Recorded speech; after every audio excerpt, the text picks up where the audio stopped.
Hello बच्चों, मैं स्मिता बिजलवान स्वागत करती हूँ आपका आईसीटी वर्चुअल क्लासरूम में। आशा करती हूँ आप सभी स्वस्थ होंगे और अच्छे से अपनी पढ़ाई कर रहे होंगे। बच्चों, आज हम पढ़ने जा रहे हैं क्लास 9th की साइंस। और क्लास 9 साइंस में हमारा चैप्टर चल रहा था is matter around us pure, यानी कि क्या हमारे आसपास के पदार्थ शुद्ध हैं। तो लास्ट लेक्चर में हमने चैप्टर स्टार्ट किया था, इस चैप्टर का हम रिविजन कर रहे हैं। ये चैप्टर हम पहले भी पढ़ चुके हैं। तो लास्ट लेक्चर में हमने मैटर को रिवाइज कर लिया था, जो भी हमने matter in our surrounding chapter में पढ़ा था। ठीक है, तो ये वो हमने रिवाइज कर लिया था। फिर यहाँ पर सबसे पहले हमने पढ़ा कि प्योर सब्सटेंसेस क्या होते हैं। सबसे पहले हमने पढ़ा कि जो प्योर सब्सटेंसेस हैं यानी कि शुद्ध पदार्थ हैं क्या होते हैं। ठीक है, इसको अच्छे से समझ लिया था। फिर हमने बात की थी कि मिक्सचर्स क्या होते हैं। मिक्सचर्स में भी हम पढ़ रहे थे कि होमोजीनस और हेट्रोजीनस।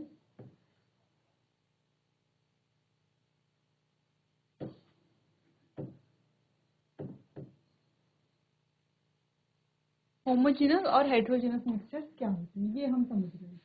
ठीक है, चलिए तो आगे चैप्टर को कंटिन्यू करते हैं। और एक बार आप देख लीजिए जो भी टॉपिक्स हमने अपने लास्ट लेक्चर में पढ़ लिए। तो इंट्रोडक्शन हमने देख लिया था, प्योर सब्सटेंसेस क्या होते हैं।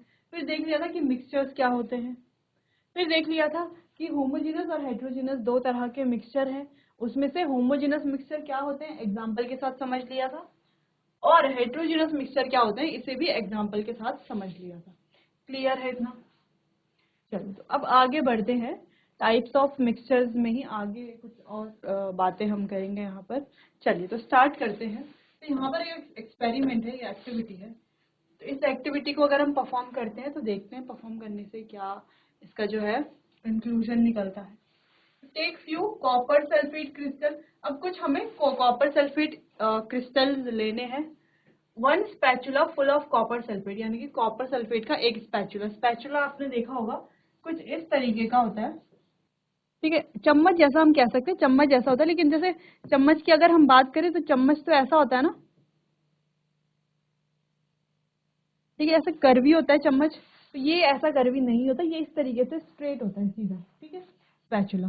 तो हमें एक स्पैचुला फुल भर करके क्या लेना है, कॉपर सल्फेट लेना है, चॉक पाउडर लेना है, एंड फ्यू मिल्क ड्रॉप्स, और कुछ जो है दूध की बूंदें लेनी है। Add each of them in separate water sample in beakers, यानी कि सिंपली हमें क्या करना है, 3 बीकर लेने हैं इस तरीके से, 1 2 और 3। तीनों बीकर में हमें ये जो भी हमने ये भी लिए हैं अभी, यानी कि चॉक पाउडर, कॉपर सल्फेट और फ्यू मिल्क की जो ड्रॉप है इन्हें डाल देना है। ठीक है, बीकर में डालना है पानी। सबसे पहले बीकर में पानी होना चाहिए। एक बीकर में हम डालेंगे कॉपर सल्फेट के क्रिस्टल, एक में हम डालेंगे चॉक पाउडर, और एक में बच्चों हम डालेंगे कुछ बूंदे दूध की। ठीक है, अब देखना है होता क्या है यहाँ पर। In copper sulphate solution particles are not visible. अब आप क्या देखोगे, जिसमें आपने कॉपर सल्फेट सॉल्यूशन लिया है उसमें जो पार्टिकल्स है वो आपको विजिबल नहीं होंगे, पार्टिकल्स आपको नहीं दिखेंगे। तो पार्टिकल्स आर नॉट विजिबल। ठीक है, दिखेंगे नहीं आपको। अगला है direct beam of light through the beakers. अब आपको क्या करना है, एक लाइट की बीम को इन बीकर्स के थ्रू पास करना है। The path of beam is not visible in copper sulphate solution. तो आप क्या देखोगे कि कॉपर सल्फेट सॉल्यूशन जो है उस पर जो है आपको लाइट का जो रास्ता है वो दिखाई नहीं देगा, पाथ यहाँ पर आपको दिखाई नहीं देगा। ठीक है, अच्छी छोटी छोटी चीजें ये आपको आगे चैप्टर में काम आने वाली है। ठीक है, पहली चीज। अगला, leave the mixture undisturbed, copper sulphate solution remain stable, chalk powder और wheat flour and milk particle settle over time. तो आप क्या करो, सॉल्यूशन को कुछ देर के लिए छोड़ दो, तो आप क्या देखोगे कि चॉक पाउडर जो है और मिल्क है वो क्या हो जाएगा, सेटल हो जाएगा समय के साथ साथ। Filter the mixture, copper sulphate solution have no residue. अब आपको क्या करना है, इन्हें फिल्टर करना है। आप देखोगे कि कॉपर सल्फेट के पास कोई भी रेजिड्यू नहीं बचता जब हम कॉपर सल्फेट को फिल्टर करते हैं। ठीक है, अब देखो फिल्टर करेंगे तो रेजिड्यू नहीं बचेगा, क्योंकि कॉपर सल्फेट जो है पूरा डिजोल्व हो जाता है वाटर के साथ। जो पूरा डिजोल्व हो जाएगा उसके पार्टिकल्स हमें दिखाई नहीं देते, विजिबल नहीं है ना, ये वाला पॉइंट है, पार्टिकल्स आर नॉट विजिबल। ठीक है, तो जब हम उसे फिल्टर करेंगे तो भी क्या होगा, कोई रेजिड्यू नहीं बचेगा, वो एज इट इज नीचे आ जाएगा वापस। chalk powder and milk leave residue, जबकि आप देखोगे कि chalk powder और दूध जो है वो रेजिड्यू छोड़ेगा कुछ ना कुछ, ठीक है, वो कुछ ना कुछ रेजिड्यू छोड़ेगा। तो ये आप खुद से भी एक्टिविटी परफॉर्म करके देख सकते हो। तो जिससे हमें क्या पता चलता है कि जो कॉपर सल्फेट वाला है इसे हम क्या कहेंगे, इसे हम कहेंगे एक सॉल्यूशन। सॉल्यूशन यानी कि एक होमोजीनस मिक्सचर, जबकि जो चॉक पाउडर का मिक्सचर था उसे कहेंगे सस्पेंशन। क्या कहा जाएगा, सस्पेंशन कहा जाएगा। और जो मिल्क और वाटर का मिक्सचर है उसे क्या कहा जाएगा, कोलॉइडल सॉल्यूशन कहा जाएगा। क्या कहा जाएगा, कोलॉइड या कोलॉइडल सॉल्यूशन कहा जाएगा। क्लियर है। तो ये तीनों इंपॉर्टेंट पॉइंट है और ये तीनों इंपॉर्टेंट है, सॉल्यूशन, सस्पेंशन और कोलॉइडल। ठीक है, नोट कीजिए इतना पहले, फिर आगे बढ़ते हैं।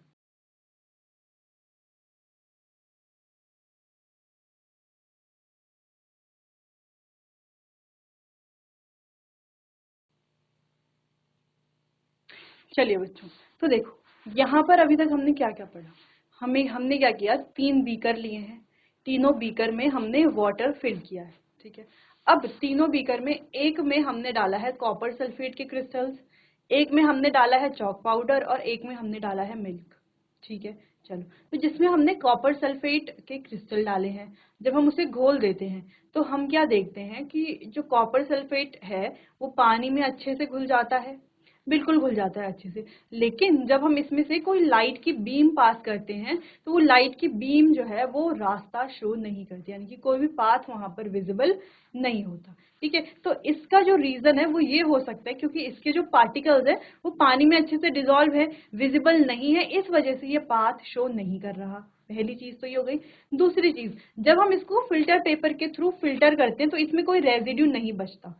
ठीक है, कुछ भी जो है ये रेजिड्यू अपने पीछे नहीं छोड़ता। इसकी भी यही वजह है कि इसके जो पार्टिकल्स है बहुत छोटे हैं, और इसके जो पार्टिकल हैं बहुत छोटे तो हैं, लेकिन इसमें क्या हो जाते हैं, पूरी तरह से डिसॉल्व हो रखे हैं वाटर में, जिससे कि हमें पार्टिकल्स ना तो विजिबल है ना तो ये लाइट का पाथ शो करते हैं। इसी वजह से ये रेजिड्यू भी नहीं बनाएंगे क्योंकि पार्टिकल्स तो पूरे क्या है, डिसॉल्व है। जैसे अगर हम नमक और पानी का सॉल्यूशन ले लें तो नमक भी क्या है, पानी में पूरी तरीके से डिसॉल्व हो जाता है। उसको भी अगर हम फिल्टर पेपर से फिल्टर करें तो ये भी कोई रेजिड्यू नहीं छोड़ेगा। पहली चीज तो ये हो गई। अब बढ़ते हैं आगे दूसरे सॉल्यूशन की तरफ। अब इस दूसरे सॉल्यूशन में हमने वाटर, उसके साथ डाला है चॉक पाउडर। अब अगर हम देखें तो चॉक पाउडर हमें दिखेगा, है ना, यानी कि इस पर अगर हम लाइट की बीम पास करेंगे तो क्या लाइट की बीम जो है हमें पाथ शो करेगी, हाँ कर सकती है। ठीक है, पर वो हमने अभी किया नहीं है। हमने सिर्फ क्या किया है, हमने इसे एक फिल्टर पेपर से क्या कर लिया है, फिल्टर कर लिया है। तो जब हम इसको फिल्टर पेपर से फिल्टर करते हैं तो इसका जो है पानी पानी तो नीचे आ जाता है फिल्टर पेपर से पास होकर के, और जो चॉक पाउडर है वो एज अ रेजिड्यू ऊपर ही बच जाता है। क्लियर है। चलो, अब बात करते हैं तीसरे जो हमारा एक्सपेरिमेंट था। इसमें हमने क्या किया है, बीकर लिया है, इसमें डाला है मिल्क। अब ये भी हमें मिल्क के पार्टिकल्स जो है थोड़ा फैले फैले से दिखेंगे, ठीक है, क्योंकि 2-3 बूंदे हमने मिल्क लिए। अब इसको भी जब हम फिल्टर पेपर के थ्रू छानते हैं तो इसमें भी आपको रेजिड्यू देखने को मिलेगा। ठीक है, तो ये थोड़ा सा डिफरेंट बात हो गई कि इसमें भी हमें रेजिड्यू देखने को मिलेगा। क्योंकि अगर आप मिल्क को देखो, ठीक है, मिल्क को पानी में डाल के देखो तो आपको लगेगा कि ये एक सॉल्यूशन ही तो है, कि मिल्क के पार्टिकल जो है पानी में अच्छे से डिसॉल्व हो गए, ऐसा आपको देखने में लगेगा, लेकिन ऐसा नहीं होता। ठीक है, ये एक सॉल्यूशन नहीं बनाता, ये एक कोलॉइडल मिल करके बनाता है। ठीक है, तो जो अच्छे से डिसॉल्व हो जाते हैं वो बनाते हैं सॉल्यूशन, जो डिसॉल्व नहीं होते चॉक पाउडर की तरह वो बनाते हैं सस्पेंशन। ठीक है, और जो क्या हो जाते हैं, डिसॉल्व तो हो जाते हैं थोड़ा बहुत, लेकिन फिर भी रेजिड्यू मिलता है उसमें, उसे हम कहते हैं कोलॉइडल सॉल्यूशन। क्लियर है तीनों चीजें। चलो, अब आगे बढ़ते हैं, बात करते हैं एक सॉल्यूशन क्या है। तो चलो, अगर हम सिंपल लैंग्वेजेस में बोलें तो सॉल्यूशन क्या है, जो एक होमोजीनस सॉल्यूशन है, यानी कि होमोजीनस मिक्सचर है, उसे ही सॉल्यूशन कहेंगे। अब देखो होमोजीनस में हमने क्या क्या पढ़ा है, यानी कि ऐसा सॉल्यूशन जो क्या करता है, जिसमें यानी कि कोई भी कंपोनेंट जो घुला हुआ कंपोनेंट है वो क्या हो जाता है, वो पूरा डिसॉल्व हो जाता है, उसे क्या कहेंगे, सॉल्यूशन हम कहेंगे। क्लियर है।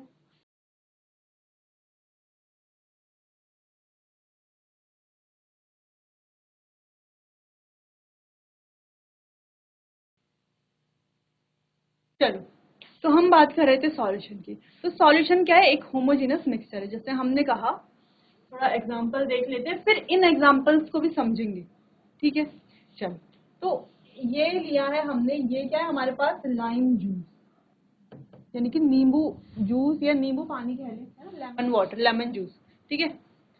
लेमन क्या है, लेमन जूस है। अब यहाँ पर ग्लास में आपको सिर्फ लेमन दिखाई दे रहा है, सिर्फ जूस दिखाई दे रहा है ना। अब क्या आपको इस जूस में पानी, फिर इसमें जो लेमन है यानी कि नींबू है उसका रस भी होगा, इसके साथ साथ चीनी भी होगी, नमक भी होगा, ठीक है, इतनी सारी चीजें इसमें मिली हुई होंगी। तो क्या वो सभी चीजें आपको इस लिक्विड में दिख रही हैं? नहीं दिख रही है ना। या आप एक सिंपल सा एग्जांपल ले लो, एक बीकर ले लो, इस बीकर में डाल दो salt water, salt plus water, और इसको अच्छे से डिजोल्व कर लो, सॉल्ट को पानी में, नमक को पानी में डिजोल्व कर लो, ठीक है। तो अब आपको क्या दिखेगा, अब आपको क्या दिखेगा, क्या आपको नमक दिखेगा अलग? नहीं दिखेगा, है ना। आपको क्या दिखेगा, सिर्फ एक लिक्विड दिखेगा, यानी कि पानी दिखाई देगा, सिर्फ नमक नहीं दिखाई देगा, यानी कि दूसरा कंपोनेंट आपको नहीं दिखाई देगा। तो ऐसे जो सॉल्यूशन होते हैं, ऐसे जो मिक्सचर होते हैं, उन्हें कहा जाता है होमोजेनस सॉल्यूशन, ठीक है। और होमोजेनस सॉल्यूशन को ही हम क्या कहते हैं, सॉल्यूशन कहते हैं, ठीक है। जिसमें दो कंपोनेंट मिले हुए तो हैं लेकिन हमें दिखाई नहीं देगा, यानी कि जो है तो मिक्सचर लेकिन हमें दिखाई नहीं देगा, उसे कहेंगे सॉल्यूशन, ठीक है। चलो, तो इसे थोड़ा समझते हैं। चलिए, तो अब solution is a homogeneous mixture. एक सॉल्यूशन क्या है, एक होमोजेनस यानी कि सामान्य मिश्रण है, किसका, दो या दो से अधिक पदार्थों का। जैसे लेमनेड, ये हमने लेमनेड बनाया है जिसको हम लेमन जूस भी कहते हैं, सोडा वाटर है, ठीक है। तो ये एक से ज्यादा चीजों से मिलकर के बनता है, लेकिन ये अलग अलग कंपोनेंट हमें दिखाई नहीं देते, ठीक है। डिसाइड लिक्विड, अच्छा लिक्विड के अलावा भी देयर आर सॉलिड सॉल्यूशन। तो लिक्विड देखो, अभी तक हमने लिक्विड सॉल्यूशन ही देखे हैं ना, जैसे हमने कहा नमक और पानी का सॉल्यूशन, चीनी और पानी का सॉल्यूशन, लेमनेड, ठीक है, जो लेमन जूस है, ठीक है। तो ये भी क्या है, पानी के साथ ही सॉल्यूशन है। तो अभी तक हमने सारे एग्जांपल लिक्विड के ही देखे हैं। तो इसका मतलब ये नहीं है कि सॉल्यूशन सिर्फ लिक्विड ही होते हैं, सॉल्यूशन लिक्विड भी होते हैं, सॉलिड भी होते हैं और गैसियस भी होते हैं। अगर हम अगर हम लिक्विड की बात करते हैं तो लिक्विड के तो कई सारे एग्जांपल है, जैसे लेमनेड हो गया, इसके अलावा सॉल्ट वाटर सॉल्यूशन हो गया, शुगर वाटर सॉल्यूशन हो गया। लेकिन अगर हम सॉलिड सॉल्यूशन की बात करते हैं तो यहाँ पर आ जाते हैं एलॉय, जिन्हें हम कहते हैं मिश्र धातु। अब ये एलॉय क्या है, इसमें दो मेटल, अब दोनों ही मेटल सॉलिड होंगे, ठीक है। तो दो या दो से ज्यादा मेटल या एक मेटल एक नॉन मेटल मिल करके क्या बनाता है, एक तीसरा ही या एक कुछ नया ही मेटल बना देता है, तो इसे हम कहते हैं अलॉय, ठीक है। तो ये क्या है तो मेटल का मिक्सचर, लेकिन आप देख करके नहीं बता सकते कि इसमें दो मेटल मिले हुए हैं या कोई नॉन मेटल मिला हुआ है, आप देख के ये डिसाइड या ये देख करके आप नहीं बता सकते, ठीक है। इसीलिए ये भी क्या होते हैं, सॉल्यूशन होते हैं, ठीक है। अगला है गैसियस सॉल्यूशन, जैसे आप एयर को देख लो, तो एयर भी क्या है, गैसेस का मिक्सचर है। तो क्या आपको इसमें सारी गैसेस अलग अलग दिखाई देती हैं? नहीं दिखाई देती है ना, पूरा एक एयर दिखाई देता है ना, दिखाई भी नहीं देता है खैर, लेकिन पूरा एयर है एक, ठीक है। तो उसमें अलग अलग गैसेस मिक्स हो रखी हैं, लेकिन फिर भी क्या है, ये कैसा सॉल्यूशन है, एक होमोजीनस सॉल्यूशन है, यानी कि एक सॉल्यूशन है कि हमें अलग अलग कंपोनेंट नहीं दिखाई देते हैं, ठीक है। चलो, तो in a solution there is homogeneity at the particle level. तो यहाँ पर होमोजेनिसिटी होती है पार्टिकल लेवल पर। जैसे हम लेमनेड की बात करें तो लेमनेड का जो टेस्ट होगा थ्रू आउट वैसा ही होगा, यानी कि पहले 4 सिप अगर आप लोगे उसमें जो टेस्ट आएगा लेमनेड के लास्ट सिप में भी वही टेस्ट आएगा, ठीक है। कोई भी आप इस लेमनेड के 4 हिस्से कर दो, तो 4 लोगों को आप बांट दो तो चारों लोगों को सेम ही टेस्ट आएगा, ठीक है। तो ये क्या कह सकते हैं, हम इसे कह सकते हैं यूनिफॉर्मली डिस्ट्रीब्यूटेड होते हैं इसमें पार्टिकल्स, ठीक है। अगला है this shows that particle of sugar and salt are evenly distributed in the solution. ये क्या शो करता है, ये जो सॉल्ट है, शुगर है, लेमन है, इसके जो पार्टिकल हैं ये इवनली डिस्ट्रीब्यूट है पूरे सॉल्यूशन में। अगर इवनली डिस्ट्रीब्यूट नहीं होते तो क्या होता, देखो अभी तो इवनली डिस्ट्रीब्यूटेड ठीक है, लेकिन अगर इवनली डिस्ट्रीब्यूटेड नहीं होते तो क्या होता, तो कहीं पर हमें मीठा लगता, कहीं पर नमकीन लगता, है ना, कहीं पर दोनों ही स्वाद नहीं आते, कहीं पर मिक्स स्वाद आता, तो ऐसा कुछ हमें लगता, ठीक है। चलो, अब एलॉय की बात कर लेते हैं। एलॉय क्या है, मिक्सचर ऑफ 2 और मोर मेटल्स और a metal and a non metal. Alloy क्या होते हैं, या तो दो धातुओं के मिक्सचर या एक धातु और एक अधातु। हम ऐसा नहीं बोल सकते कि सिर्फ मेटल्स का मिक्सचर अलॉय होता है, ठीक है। मेटल का मिक्सचर तो अलॉय होता ही है, लेकिन सिर्फ मेटल का मिक्सचर ही अलॉय होता है, ये करेक्ट सेंटेंस नहीं है, ठीक है। तो करेक्ट क्या है, तो देखो मेटल के मिक्सचर को भी अलॉय कहते हैं और मेटल के साथ नॉन मेटल के मिक्सचर को भी अलॉय कहते हैं। जैसे स्टील है तो ये एक मेटल और नॉन, जैसे आयरन और कार्बन से मिलकर के बना है स्टील, स्टेनलेस स्टील, ठीक है। तो ये भी क्या है, एक अलॉय है, ठीक है। जबकि हमारा कार्बन क्या है, नॉन मेटल है, और आयरन क्या है, मेटल है। क्लियर है इतना। चलो, तो they can not be separated into their component by physical method. तो इनको किसी भी भौतिक विधि द्वारा इनके अलग अलग कंपोनेंट में सेपरेट नहीं किया जा सकता। तो एलॉय क्या है, एलॉय एक मिक्सचर है because it show the property of its constituent and can have variable composition. तो ये अपने कंस्टिट्यूएंट की प्रॉपर्टीज को शो करता है और अलग अलग कंपोजिशन भी इसके हो सकते हैं। जैसे अगर हम ब्रास की बात करते हैं तो ब्रास भी क्या है, एक एलॉय है। क्या है, एक एलॉय है दो मेटल्स का। कौन कौन से मेटल है, जिंक और कॉपर। 70% इसमें कॉपर है और 30% इसमें जिंक है, ठीक है। 70% कॉपर और 30% जिंक से मिलकर के बना है ब्रास अलॉय, ठीक है। तो अगर आप ब्रास को देखते हो, ध्यान से अगर आप देखो, अगर आप ब्रास को देखते हो तो आप क्या बता पाओगे कहाँ पे कॉपर मिला हुआ है, कहाँ पे जिंक मिला हुआ है, क्या आप बता पाओगे ऐसे देख करके? नहीं बता पाओगे ना, इसीलिए ये क्या है, एक सॉल्यूशन है, ठीक है। तो चलो, तो यहाँ पर हमने क्या सीखा कि सॉल्यूशन जो है हमेशा लिक्विड ही होंगे, ये ज़रूरी नहीं है। सॉलिड सॉल्यूशन भी हो सकते हैं, गैसियस सॉल्यूशन भी हो सकते हैं। अगर हम एग्जांपल्स की बात करें तो गैसियस सॉल्यूशन है जैसे कि एयर है, ठीक है। और अगर हम सॉलिड सॉल्यूशन की बात करें तो जैसे हमारे अलॉयज हैं। बाकी लिक्विड सॉल्यूशन तो हम जानते ही हैं। क्लियर है। तो चलो, अलॉय की डेफिनेशन नोट कर लो और सॉल्यूशन के बारे में इंट्रोडक्शन आप नोट कर लो।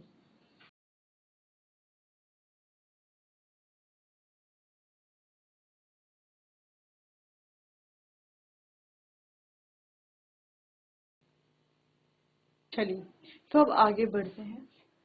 अब ये जो सॉल्यूशन है, ठीक है, कोई भी सॉल्यूशन है, ठीक है, मान लो कोई सॉल्यूशन है, ये बना हुआ किससे मिलकर के है? तो ये जो सॉल्यूशन है ये बना है सॉल्यूट और सॉल्वेंट से मिलकर के। सॉल्यूट और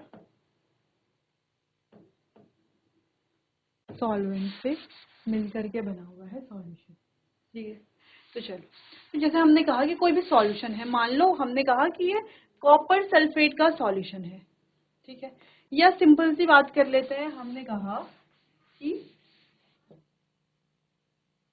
10 ग्राम NaCl dissolved in 100 gram water. पहला स्टेटमेंट ये है, ठीक है। चलो, तो आप क्या समझते हो? देखो, पहली चीज तो हमने कहा कि जो सॉल्यूशन बनेगा वो दो चीजों से मिलकर के बनेगा या दो कंपोनेंट इसके होंगे, ठीक है। एक है सॉल्यूट और एक है सॉल्वेंट। तो यहाँ पर हमने दिया है कि 10 ग्राम NaCl है, यानी कि सॉल्ट है, सिंपली सॉल्ट है, और 100 ग्राम वाटर है, ठीक है। सिंपल जो हमारा H2O है 100 ग्राम है। तो इसमें से आप कैसे पहचानोगे कौन सा सॉल्यूट है और कौन सा सॉल्वेंट है? देखो, इन दोनों में से एक सॉल्यूट है और एक सॉल्वेंट है, दोनों मिलकर के क्या बनाएंगे, सॉल्यूशन बनाएंगे। अगर हम उस सॉल्यूशन के मास की बात करें तो वो सॉल्यूशन कितना होगा टोटल? तो देखो, 100 ग्राम वाटर है, 100 ग्राम है वाटर, प्लस 10 ग्राम कितना है, NaCl। अगर हम टोटल मास की बात करें तो ये है 110 ग्राम, है ना। जो सॉल्यूशन है उसका मास 110 ग्राम होगा, ठीक है। चलो, लेकिन अगर आपको बताना हो इनमें से इसमें से सॉल्यूट कौन सा है और सॉल्वेंट कौन सा है, तो आप कैसे बताओगे? चलिए, तो अगर आपको बताना है इनमें से कौन सा सॉल्यूट है और कौन सा सॉल्यूशन है, तो आप कैसे बताओगे?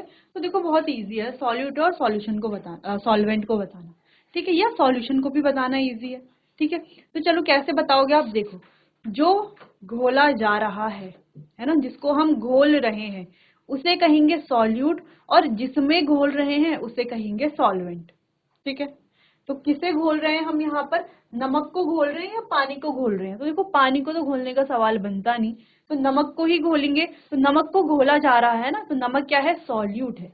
चलो, तो जैसे कि हमने कहा कि जिसे घोला जाएगा, तो वाटर को तो हम घोलेंगे नहीं है ना, पानी को थोड़ी ना घोलेंगे, घोलेंगे किसको, नमक को ही घोलेंगे। तो नमक को डिसॉल्व करेंगे यानी कि घोला जाएगा, तो नमक हमारा सॉल्यूट है। और जिसमें सॉल्यूट को घोला जाएगा उसे सॉल्वेंट कहेंगे। तो इन नमक को किस में घोला जा रहा है, इस पानी में घोला जा रहा है, तो पानी क्या हो गया, सॉल्वेंट हो गया। तो ज्यादातर केसेस में आपके पास जो पानी है उसे ही वही सॉल्वेंट होगा, और जो दूसरा कंपोनेंट दिया होगा वो हमारा सॉल्यूट होगा ज्यादातर केसेस में। ठीक है, या आप इस तरीके से ट्रिक भी लगा सकते हो कि जो कम क्वांटिटी में है वो सॉल्यूट और जो ज्यादा क्वांटिटी में है वो सॉल्वेंट। तो देखो, कम क्वांटिटी में जो होगा उसे ही घोलना होगा, जो ज्यादा क्वांटिटी में होगा उसमें ही घोला जाएगा।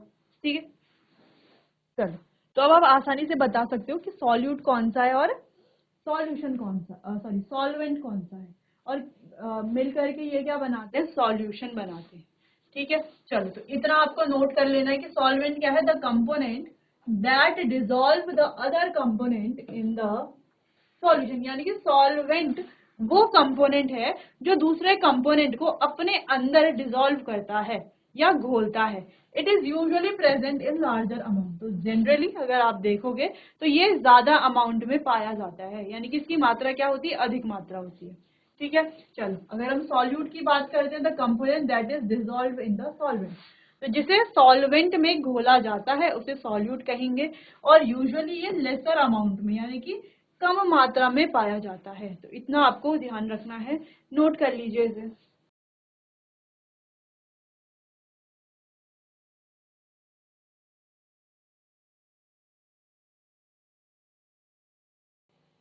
चलिए आगे बढ़ते हैं, सॉल्यूशन के कुछ एग्जांपल्स देख लेते हैं। ठीक है, चलो, तो जैसे कि सॉल्यूशन का एग्जांपल है शुगर सॉल्यूशन, यानी कि चीनी का विलयन। तो सॉल्यूशन, जो चीनी का जो विलयन है वो क्या है, सॉलिड इन लिक्विड है, क्योंकि देखो चीनी क्या है, सॉलिड है, और पानी क्या है, लिक्विड है। तो चीनी का जो सॉल्यूशन बनेगा वो पानी में बनेगा। तो चीनी क्या है, सॉलिड, और पानी क्या है, लिक्विड। तो ये क्या हो गया, solid in liquid. Solid in liquid का मतलब क्या, सॉलिड को घोला जा रहा है लिक्विड में।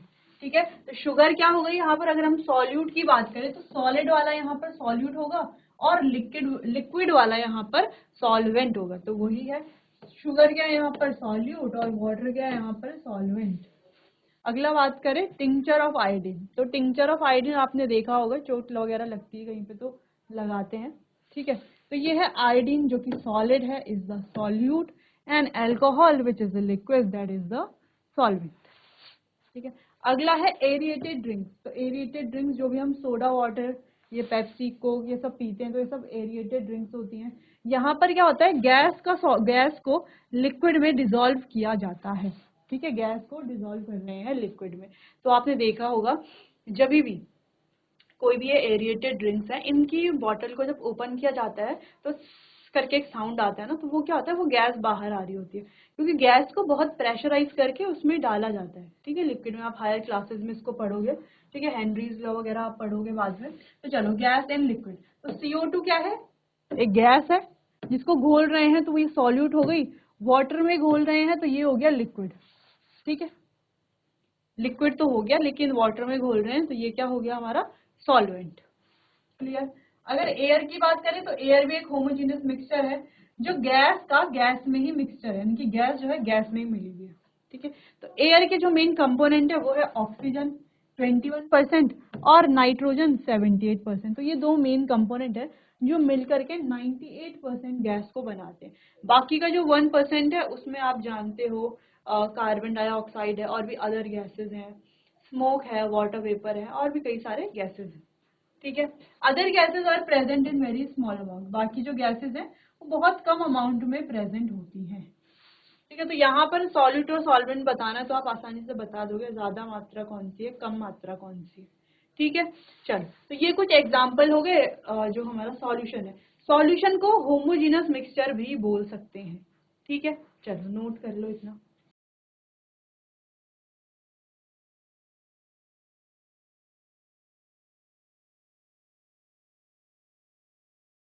चलिए आगे बढ़ते हैं।